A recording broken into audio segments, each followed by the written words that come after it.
You know, so the reminiscing is fun.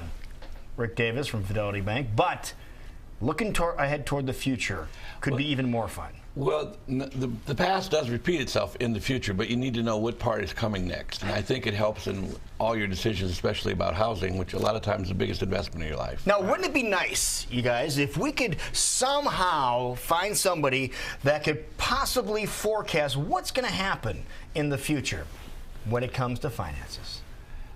Well, I think we can do that here. Can you? If we got a few minutes, we'll do it. Yeah, okay. Well, then go for it. Well, my source is a consultant that I use out of New York that last year told me, after everybody thought the Feds would go up 6 times in a year, he said it might go up in December just for political reasons. I think we had the only increase last year in December. Right. Yep. That's the 5th year in a row that he's been more than 80% accurate on his money predictions. That's pretty good. Yeah. That's somebody you want to pay attention to. So I have his 2016 predictions to share with you this year, and I got his permission to share it with the people. Oh, great. Okay. That sounds good. We'll start with the first ones here. Well, basically, inflation remains very tame, and home inventory is also very low based on what happened many years ago. So the geopolitical fears have heightened, which makes the U.S. manufacturing sector lackluster. We're not exporting very much, and corporate profits are declining. The Fed is indicating 4 rate hikes. The Fed is indicating. Okay. Now, is that just they leak that information? No, or how does that happen? Their actually group comes out when it has of the judges that are on come out and think how many times it's going to happen. They've changed, and I'll get to it with the Fed, the Dove, and the Hawks, of how they've changed alignment, and they think that they need to show America's doing so well, so they illusionary raise the interest rates. Okay. And hope that everything starts buying quickly before the rates go up to cause the economy to turn around. Slow down. All right. No, to go the other way. Oh, really? Yeah, we create the economy by what we buy. Right. So if, in fact, you're afraid it's going to cost more next week, you want to buy it this week. And the more you buy this week, the more people work, and the more people buy. That's the theory. Gotcha. Okay. All right. Looking at the stocks now. Well, this came out before this happened. I got this on January 2nd, and it said stocks appear very vulnerable. The prediction, many people, 7 out of 10 thought before the year was out it would increase by 10% being an election year. My guy thinks it's 300 to 350 point decline by the end of the year. It looks like he's probably on trend for that right now. Yeah. Well, it's actually more than that right now. It already happened, yeah. Bad start. And the biggest thing to talk about is the changing of the guard at the Fed. But you have the doves that don't want to raise their rates until it's absolutely necessary to avoid inflation. And you have the hawks that think we need to raise it to cause the economy to go. And then you have the centrists, which are in the middle.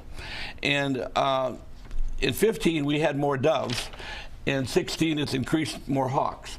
However, centrists are the ones that left. You still have more doves, and Janet Yellen is the leader of the pack. Okay, she's the lead dog there, and she is a dove. So she's less likely to want an increase. Yeah, and one of the things that I noticed, London puts bets on everything, right? You could just bet on just about what's going to happen tomorrow at any place in the world at London's bookmakers. They have a handicapping bet on how many times the Fed's are going to raise it. Do they really? Yeah. And although the Feds are saying they're probably going to go 4 times, the over and unders 2 in London. And they tend to know. Well, they seem to be more accurate than. In fact, they picked the last 4 presidential people correctly on their handicapping. So you can bet them over there. You can't bet them over here. Okay. Have they done the latest one yet or not? No, they have not. All right, they have just not. curious. Okay. They don't do it until you get the nominees. Got it. Got it. Our guy thinks there will be 1 at the most Fed increases. Okay. Now, as you can see, the inventory of housing is down, so there's still some products that are very good buys on the market. If, in fact, you have any inclination, you need to go to a real consultant, not someone that can tell you the rate over the phone, not knowing your circumstances. Find an expert and be prepared for when the house comes available or rates might get better. Either one of those things is there that you can pull the trigger and not miss the opportunity. So would this be considered a seller's market or a buyer's market then? I think it's still a buyer's market. And I believe that it might become more of a buyer's market based on what's going on in the economy. But it takes so long with the new TRID laws that loans like Wells now is 60 days before they're doing completions from the time they meet. We used to do things like that in 15 days. You will miss some opportunities because cash buyers will take your property if you don't prepare.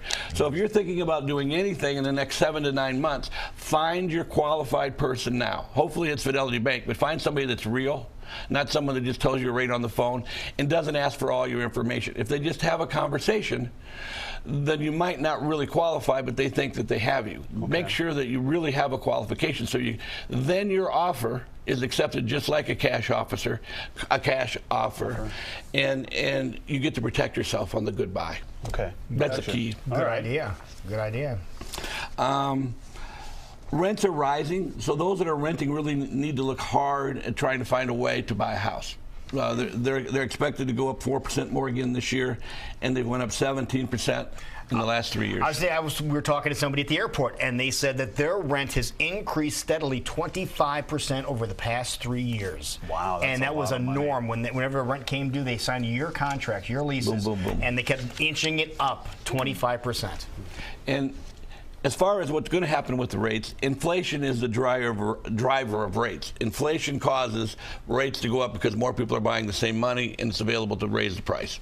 If everybody wants the same car, it sells higher. Supply and demand. It's absolutely supply and demand.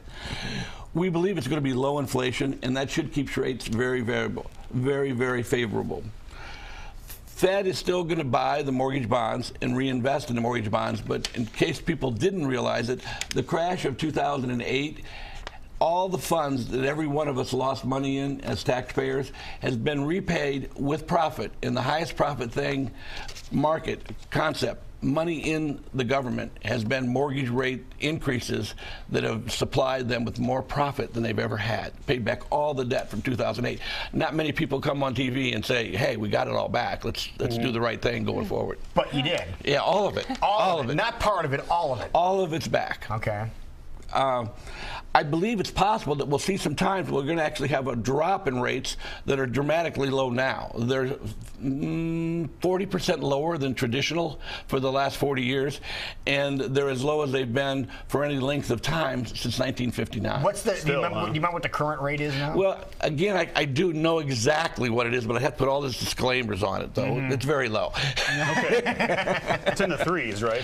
Well, it depends on where you're at, but you're in that. You're really close to that, and some loans are even lower than that. Okay. That's why you need someone to tell me how long you're going to be in the house, so you find what package is best case scenario. Sure. If you're going to be there for 30 years, which is unusual, right, but then this is the best loan.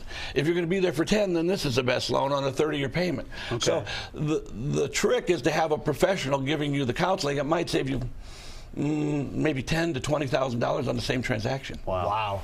All right, so obviously you need an expert, and experts being the folks over at Fidelity Bank. Well, we do this for a living. That's your job. And that's what we try to do. That's your job, man. We really aren't the guys to call for just what could you do today for the next 20 minutes. We want to meet with you to see what's best for you.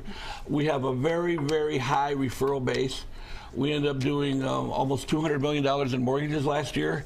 And the advertising we do is right here with you guys. So that's it. So you get an idea of referral is very strong. And you're out there by Jordan Creek? We're right now across the street from Jordan Creek. We're going with scattered sites. We have one ready for this young man's town in Altoona. There you go. We talked about that a while ago. Yeah. When are you opening? Well, we're looking at the build out right now, so we'll probably be open in 60 days. All right. No, we'll be there. We'll help you cut the ribbon. I like that concept. All right. It's a deal. All right. Sounds good, man. Thank you so much. Thank you, guys.